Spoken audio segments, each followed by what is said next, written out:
Good morning, you guys, and welcome to Deep Waves Transformation, where we dive into the realms of mental health, trauma recovery, narcissistic abuse recovery, toxic love relationships, addiction recovery, and more. I am your host, Tasha Day, and I am here to guide you through this journey of awareness and healing. Today, you guys, we have a very special guest because not only is she a good friend of mine, but she is an recovering addict of alcoholism.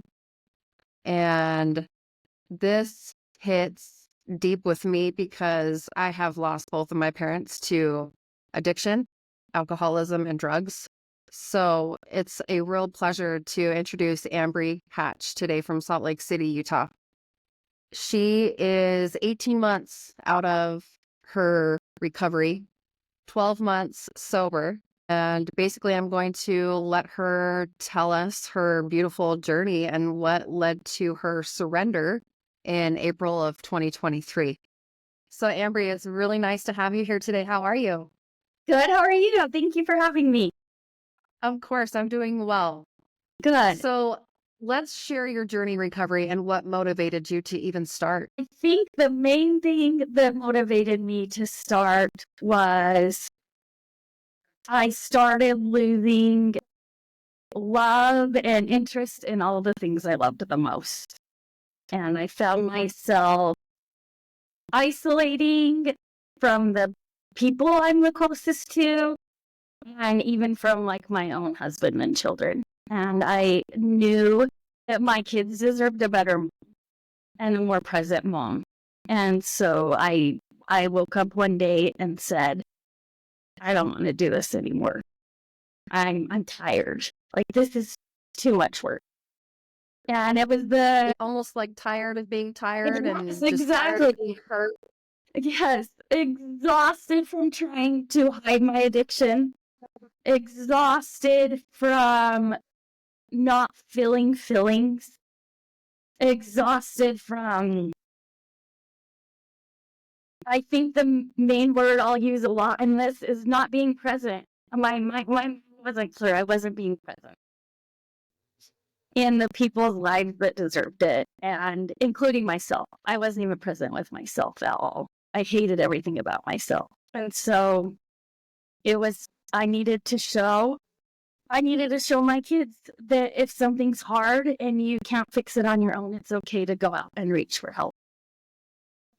And that it's out there. Right. It is out there. It is out there. What was the feeling that you got of the morning that you woke up and was like, okay, I'm ready to surrender? What was your body inside going through? And your mind too.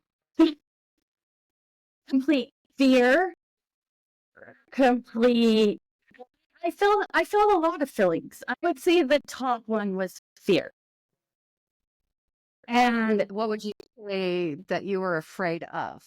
I'm not succeeding and disappointing people even more. So it was almost easier to stay in the addiction than let people down again. So, but what would it look like if you didn't fail? It would look like where I'm at today. I love that. What? It would look at where I'm at today. Good answer. I love that. But in the moment, it's really hard to see that. Right. In the moment. What were some of your biggest challenges that you faced during recovery? I would say some of my biggest challenges were learning to cope without a substance, having to feel, any substance that makes us not feel when we have to feel. And the hardest part of recovery is they take away that substance you use to cope and they dig up. They pull back those onion peels and you're like, Yeah. this hurts so bad. I remember being so exhausted in treatment because it was just so exhausting to pull back all those layers with nothing to cope with. But that's the only way to heal those layers. Those layers can't be healed when you're using substances. Yeah. So did you ultimately find the root cause of the turn towards alcohol? Did you peel back all those layers and you found the actual the Oh, core? yes. I mean, I've peeled back so many layers, but yes, I wouldn't say root cause. I would say the root cause of all was um, was just that I didn't love myself. I Yeah. just, I really hated who I was. I really felt like for people to like me and for me to be social, I had to be drunk and having fun. And I remember my first outing. I mean, it takes a minute when you're in recovery to be able to go out, like to parties and stuff. Like I'm kind of just getting to that point where I'm like, I can do this. Like I can go sit at the break and have nachos, and not, but at first you got to be careful with those things. And I So remember you're that. basically learning how to trust yourself. Yes, exactly. Yes, trust Okay. yourself. And I remember that first time going out with friends and I was sober. And I was, I remember just laughing so hard. And I remember stopping and I just burst into tears. And I said, I haven't genuinely laughed too long. Like, Oh, like that Ambree. felt good. That giggle felt good.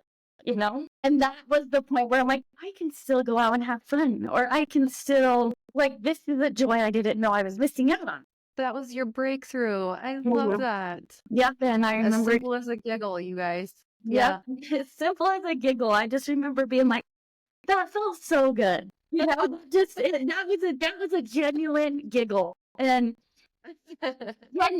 just I just finally felt I knew the work was worth it. That's amazing, Ambree. That's great. Wow. Yeah. Oh, goosebumps. Fun. Because it really is like same for me. Just the smallest Mhm. little like you mentioned, a giggle, like can change our whole mindset. It's incredible. It is. Oh my god. It is. And when you I feel like when you finally learn to love yourself, you feel those feelings so much deeper. And you Yeah. feel happiness and and you feel sadness deep too, but the happiness you feel weighs that out so you don't feel like you have to bury that sadness. Yeah. What were some of the things that you would work on personally that would like keep you safe and stuff that like helped you learn how to trust yourself and move forward and know that you're on this right path? Um, Definitely find your safe people. That but I found a best friend like within my recovery, and it was so nice to have someone to be able to call and say, like, I'm really struggling right now. Like, I'm gonna go to the store and I want to buy a bottle. And having that person that you can reach out to. And I think that can even be in depression too. Like, I am not in a good place today. Like, I think that is so important to have those people that or person that you can just say, like, I I'm not doing well today. I'm not in a Yeah. good place. Yeah. And So I having support, you would say, is a huge thing, huge factor. huge factor, as any alcoholic knows, addiction is a lifelong battle. It is a battle every minute of every single day. And at first, I think that was part of my fear too, because that seems so daunting to look like, oh my gosh, I have to feel this way the rest of my life. Like, how am I going to do this? Like, that Yeah. seems so exhausting. Yeah. Like, that I have to wake up battling this every day. But the more you get into it and the more you you start to find to love yourself and you heal past trauma and stuff, it gets easier. Yes, every day is hard, but it gets so much easier. But it's getting past that first that is so hard. Every minute of every day is work.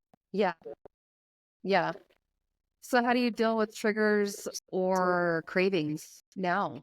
I do a lot of self love. I mean, simple things. I love listening to podcasts. I sit down and listen to podcasts all the time. My favorite is Dope Love. That's a good one. Have you listened to Dope Love before? Yeah, so it's just been that it's just it can't explain the Dealing with triggers must be in the mind, right? Like if you're having like this craving, you've got to be so mentally strong to kick that craving's ass, right?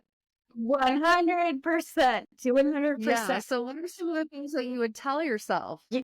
I tell myself the main thing I tell myself, because every relapse this has happened,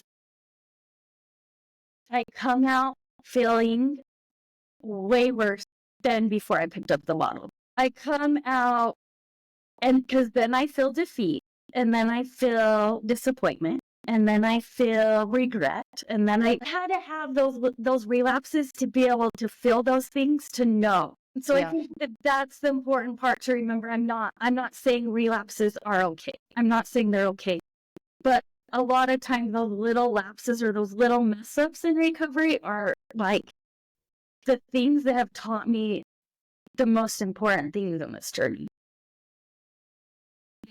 Why I don't want to go down that path anymore. And that it numbs it for a minute, but then the next 2 weeks are hell because I feel so bad. Yeah. I feel the same way too. When we get into that really dark space in our head, to me now, I just look at it like this is a lesson that, okay, I am supposed to face this trigger because it shows me where I'm the most weakest at, and I still need to learn and grow from. Yes. So I almost welcome my triggers now. Then I would be like, no, no, no, stay away from me. But now I'm like, okay, bring it because I want to see how strong I am.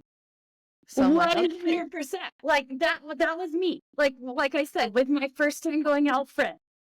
Like Yeah. I had to face that someday.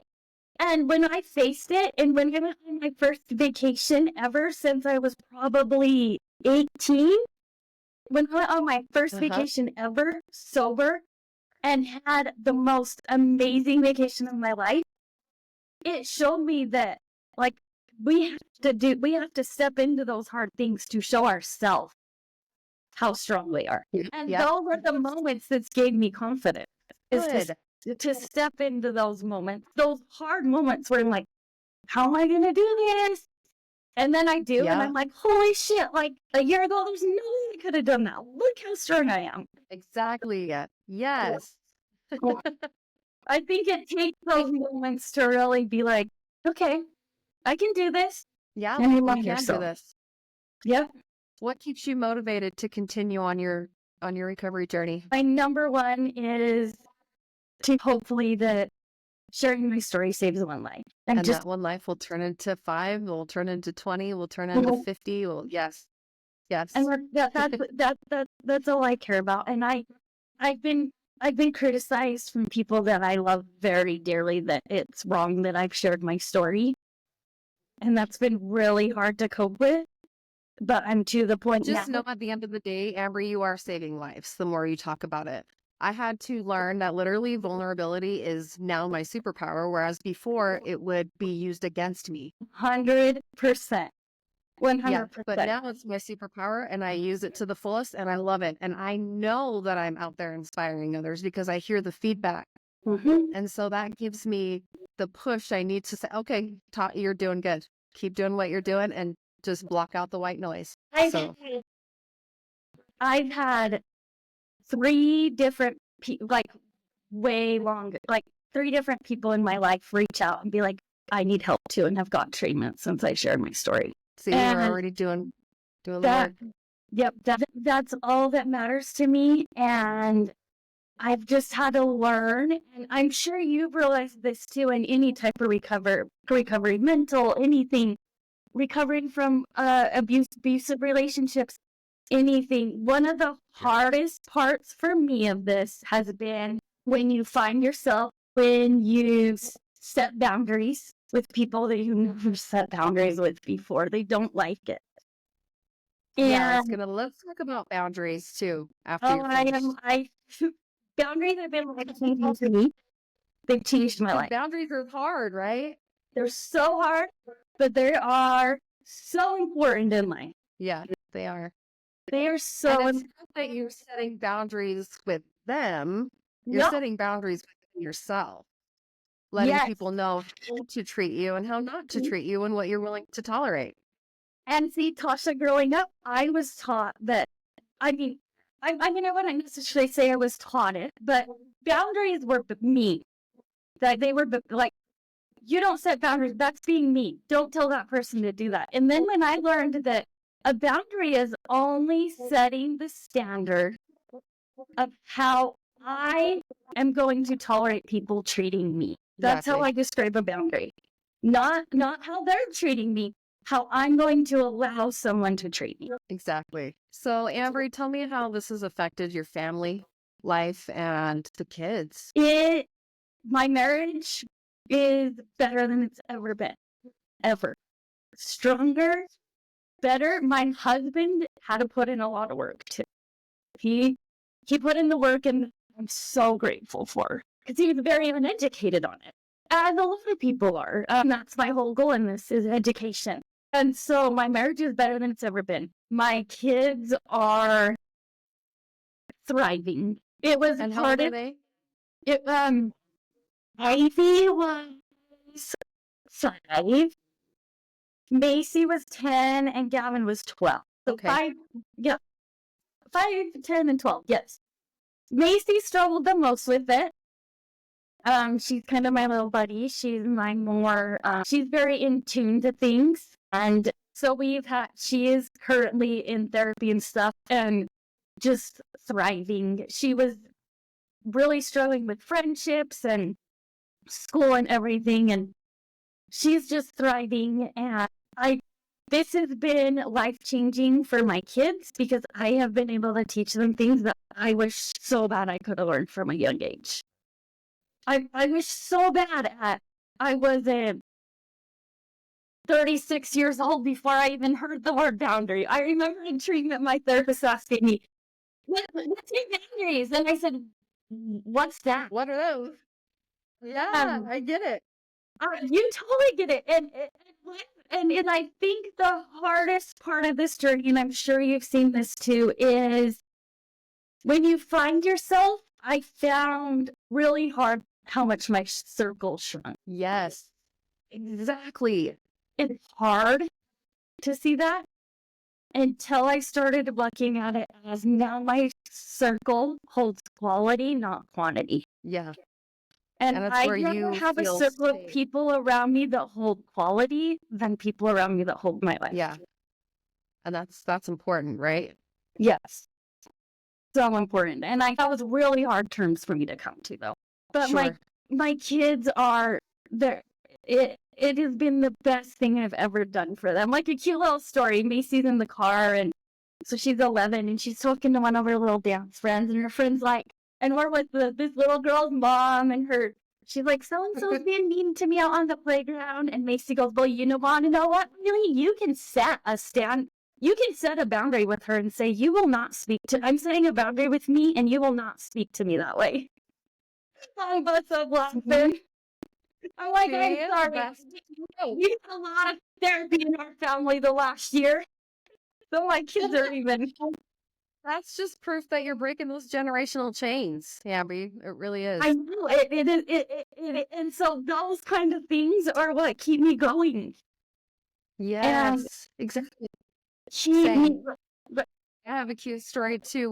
I was discussing affirmations with Aaliyah, and I had given her hundreds of affirmations, specifically on like abandonment, rejection, self-love, trust issues, guilt, shame. And it was like 20 per category. Yeah. And she came to me like the next week, and she just started bawling. She's like, Mom, it worked. It really worked. Because all of a sudden this happened and this happened. And I was like, oh my God. I know. I gave the biggest hug. I'm like, yes, it's working. So yeah, our kids see us. They see us loud and proud. They do, and they are seeing that. And I have been honest with them, like I said, I have been totally honest with them. Like, even when I've messed up, like I've had to sit them down and be like, yeah, you guys, mom did mess up. But guess what mom's doing today? Mom's getting back up. And I'm going to step right back in to putting in the work. And I might have taken 5 steps back, but I'm going to take 10 steps forward today. And that's all I can do. It is. And I think one of the main things that's been really good for my kids to see is, and I'm teaching them too, is accountability. A lot of grown-up adults do not know how to take accountability anymore. No, they don't. And the only way to fix yourself is by taking accountability. Yeah, it's really not that hard to It's say, not. yeah, sorry, I screwed up. I apologize. We've got to literally like kill the ego. We It's do. overruling. It's overruling It's a lot of okay to say, yeah. people, It's okay actually. to say, like, do you know how hard it was? I remember how painful but relieving it was the day I looked at someone and said, I'm an alcoholic. Yeah. And no matter how painful that was, I am using alcohol completely wrong. I'm using it to cope. And I am teaching my kids to shove down their feelings. And that is one thing that I will always have. Like, yes, there's things that is how I was taught to cope. But I can change that. And changing those cycles can be really hard. Changing any cycle is harder than I ever expected. Yeah. And But it takes a strong ass person to do this shit. This is like putting in the work, and trauma recovery is not for the weak. It really isn't. it's not, that's why people give up, because the hardest thing I've ever done in my entire life. It is a lot of work. Like I said, it's work every day. I mean, Every you're day. still working. I will probably have to go to therapy the rest of my life. And guess what? That's okay. Well, let's hope not. Well, no, not this is like chickens and stuff. Like, no, but let's hope you have a safe person for the rest of your life. Yeah, Someone to coach and guide you. Yeah. I go to therapy the rest of my life, but yeah, a safe person. I like to call them, because I have one myself, an accountability coach. Someone to keep you on track. And I don't like to look at it like therapist. They're more like accountability. Yeah, I love it. Yeah. Somebody hold me accountable, and someone to say, like, you're spiraling, get it together. Like, Yeah. get your shit together. Remember why you did this type thing. And I think that, I think what I'm choosing to go into for my career is going to help a lot with that too. It's going to make. So yeah, let's talk a little bit about that. What is it that you're going to school for? I'm so excited and so proud of you. I'm going to school to be an addiction therapist. So I really want to like work in a treatment center and be like one of their therapists in treatment. That's awesome. Yeah. What are some of the things that you did in treatment or that you learned? My goodness, let's see. What was like a day-to-day like schedule for you? We would start the day with group, and then we would use like a group therapy. Just kind of bring everyone together. And we would usually do like Fit to Recovery, which is like, I don't know, have you ever heard of it? I have, yeah. Oh yeah, it's super cool. It's a super cool organization. So we would come in and do like fitness, which I absolutely hate and hated working in. It's weird. Right? Yeah, like we did CrossFit, so lots of physical. They pushed our body to like the physical point, which was like hell to me. I was like, I'm not going that day, and then nope, I'm going. And I ended up like the third time. I'm like, good, awesome. Still want to say I love working out, but and then we would have individual therapy every day. We did lots of like we would go on field trips and do like horse therapy, which was super cool. Oh, Yeah, it was super cool. So we did some like different animal therapy. We would one of my favorite things that we did is we did like a burning of the letters one day. I don't know if you've ever done this before, but it was super cool. We had to like write a letter to our past selves, and then we like went up in the mountains and they did like a fire and you had to like burn it. And it was super, super cool. It was a super, yeah, it was a really cool experience. I did that as well. Yeah. Oh, did you? Yes. Yeah, it was actually the hardest project that I've ever worked on as far as my shadow work came, Yeah. was writing a letter to my past self. And what I did was set up this picture of, I think I was like 8 or 9, and I was on the beach building a sandcastle. And I just put that picture on the side with my journal getting ready to write. And I literally had to stare at that little girl and tell her, you're about to go through this, you're about to go through this, you're about to go through this, and hold on. But I got you. And at the end of the day, I love you. I'm proud of you. We're going to get through this. Like, that was so hard. So It yeah, was kudos. so hard. Yep. Yeah. It was a really like watching that burn though was like a really like cool experience for me. Almost like peaceful. Like a peaceful just came over me. Like I'm starting fresh today. Like Oh yeah. I can determine who I am. No matter what's in my past, I can't control that. Yeah. All I can do is heal it and move forward. Yeah. Exactly. Your past doesn't define you. It doesn't. And you can't use your past as an excuse either. No, absolutely not. So how has giving yourself grace and self-compassion played into your recovery as well? But like I've said before, until I started doing it for myself, I didn't feel that. But once I started doing it for myself, I remember the day that I had a little slip up and I did not want to get up the next morning and go to treatment. I was like, I have to tell them because they test us every day. We walk through the doors. Like, I have to tell them. I walked in the director's office and I was just like, I messed up. Like, I remember being so afraid that I'm going to kick you out. I was like, are you going to kick me out? And he's like, no, we're not going to kick you. Like, you're here. Like, you're here. Oh. I remember that day finally surrendering. And I remember we had these little, in the bathroom at treatment, and I've done this with my kids now too, I put sticky notes next to their mirrors, everywhere. And anytime you go to the bathroom, you have to write a positive affirmation and stick it on the mirror. So Awesome. I like had my husband do it, everything. Like, you just write a positive affirmation, stick it on the mirror. So I did that in treatment. I remember in the bathroom and I was so upset, and I just told him that I had a slip up and I still had to go to class. And I remember grabbing a sticky note, and on that sticky note, I wrote, I am worth recovery, and stuck it on the mirror. And from that moment on, I knew that I was worth it. Not everyone else, me. Yeah, you are. So, and that's when I found peace in myself. I'm worth this work. I'm worth this change. Yeah, you are, Ambree. So, I'm super proud of you.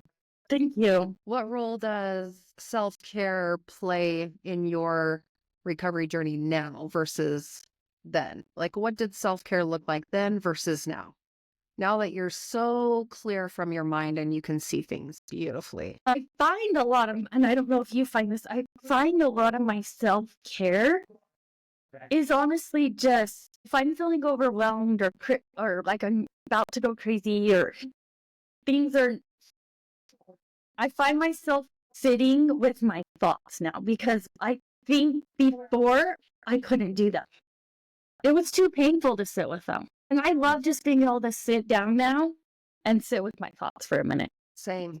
I didn't feel So safe in my own calming. head. That's what I would call it. Yeah. Just like sit down and just like sit with my thoughts, because I couldn't do that before. I was pushing them down. It was too painful to sit with those thoughts. Yeah. Same. Yeah. Is there someone that you turn to when you start to have those negative thoughts kind of arise? Yeah. My husband or my best friend is who I can kind of, I mean, what's nice about being in such a clear mind too is anytime hard conversations come up, I find when you're so strong within those conversations, I used to be scared of hard conversations. Now I like hard conversations because I see like the beautiful things that come out of them. And I love being able to have hard conversations now. And I was told you don't have hard conversations. You just push them away. Yeah. And conversations are so important. Hard conversations are so important. And I feel like I'm showing my kids that. Like, Macy came to me the other day with a really hard conversation, and she was able to sit down and just talk it out instead of pushing it in. And it was so nice to be able just to see that hard conversations are okay, and they help us grow, and that's how we accomplish things. As long as you have that emotionally safe person. Again, Yeah. going back Oh, to sure. Yes. Yeah. you Yes. can't go to somebody that's going to be like, "Oh, build a bridge, get over it," or just that negative. 1,000,000%. Well, yeah, just that negative. It's like, no, I don't want to hear this. Yeah. I need a coach. I need somebody that's going to make me feel safe right now because I don't. So Yeah. Yeah. So it's been a crazy whirlwind of a journey. So what do you see? What do you see for yourself for your future? Where do you see yourself at in like 10 years or so? I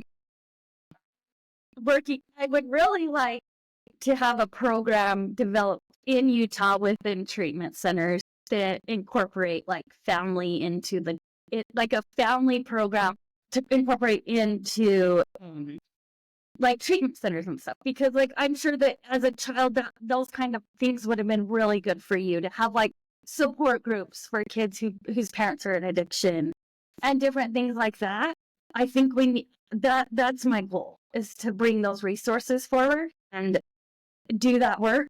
But my main goal is to stay sober and continue to like love myself. That's all. Good. That's where I want to be in 10 years. Good.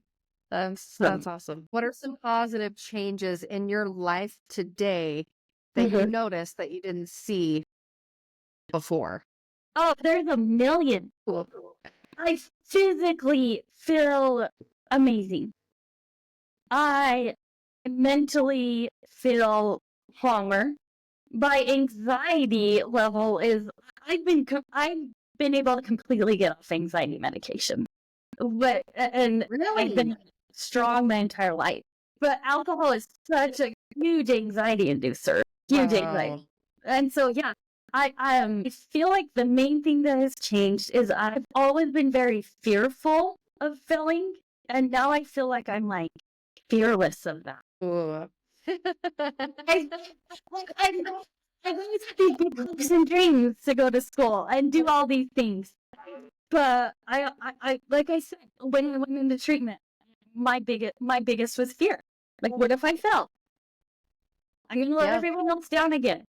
And now it's kind of like I'm not scared to fail because I tried. Yeah. And again, if you failed, that was a lesson that we needed to be taught again. Perhaps. So yes, I feel like that's been my main thing. I just feel like I'm so motivated to make a change in this area. I'm so motivated. I just want to dive in deep and make a change and show my kids proper coping skills, teach my own children proper coping skills type thing. I just feel motivated. good. And it feels, and when you feel motivated, you feel good. You feel excited. You do. Yep. And So if getting out of the bed today was your biggest win, then celebrate that biggest win, because I remember how hard it was getting out of bed. Yeah. Like you feel your body is 1,000,000 pounds and you cannot move. Mm-hmm. But little do you know that that is trauma, that's depression, it's anxiety keeping you down. That's right. And you will not live your life like that ever again in those chains and shackles. Yep, As soon because as you start to yep, get motivated. Yeah. I've learned skills of those days that I don't feel like getting out of bed. Yeah. I've learned those skills, and it doesn't matter when you have to learn those skills. I almost thought like I'm 30, like I'm 38, like I can't start school, and I'm like, I'm just starting life. Like I feel so good now, like I'm just starting. You know, Good. yeah, I'm just starting. So And that's okay. That is literally okay because I feel like looking back, because we are about the same age, I feel like looking back, the past 20 years have been nothing but an experience. And now we have come out of those experiences Mhm. wanting knowledge, wanting to heal, wanting to grow. Mhm. And yeah, I feel like our age is appropriate to speak on our types of experiences because we have those. So, I mean, I'm not going to take a 20-year-old as serious as I would a 40-year-old, because we've No, gone through. yeah, Yeah. yeah, yeah. And maybe it was meant to work out this way because no, I wouldn't back then have gone to school to be an addiction therapist. And what's nice is in treatment, a lot of the therapists are in recovery, like, and that makes Yeah. it this path Makes it more relatable. happened for a reason. Yeah, it really does. But it makes it more like relatable and personable when you Oh, can talk to 100%. somebody that's gone through it. Yeah. Mm-hmm. Yeah. Yeah, because like but still, we've never, none of us have ever walked in someone else's shoes, Mhm. and that's, I think that's another main thing. I've always been a very compassionate person, but this whole journey, and I'm sure with you too, has brought a deeper compassion out in me that if I hadn't had gone through it, I couldn't have this compassion for others. Yeah. You're absolutely right. Because yeah, and I've just found a new compassion. I've found that I try to listen more than respond because I would have loved to have someone just listen instead of, Yeah. people are so quick to respond and give their opinion. And so I've really tried to work on that. I just feel like it's brought so, I mean, I can't tell you a negative thing it's brought. Yes, it brought this journey brought deep pain, like pain I've never felt before. Even pain deeper than losing people close to me. Like it was a pain so deep. Well, I was slowly dying inside. And Yeah. to be able, and even though it was the most painful journey, it's been the most beautiful thing that I've ever gone through in my entire life or witnessed. I love. Yes. So it's like I said, it's beautiful that day that you can just wake up and take a big deep breath without feeling pain. Yes. I'm sure you know that feeling where you're just like finally can just like let it out. Yeah. Oh yeah. Breathe. More today than ever. Yeah. And it's Really. so it's just that's why I want to share my story because I want everyone deserves to heal from whatever they're broken from. Yes. Everyone is worth it. Everyone. Everyone. And it's fucking hard, but It is hard. it's so beautiful. It really is. Yeah. So beautiful. What are some resources that you can share with everybody? Like, where did you turn to for help? What's the best place? So I went to detox at Highland Ridge, and they're closed. That hospital's Arcadia isn't in ownership of them anymore. So I went to detox there, but I went to my actual treatment. I went to Turning Point.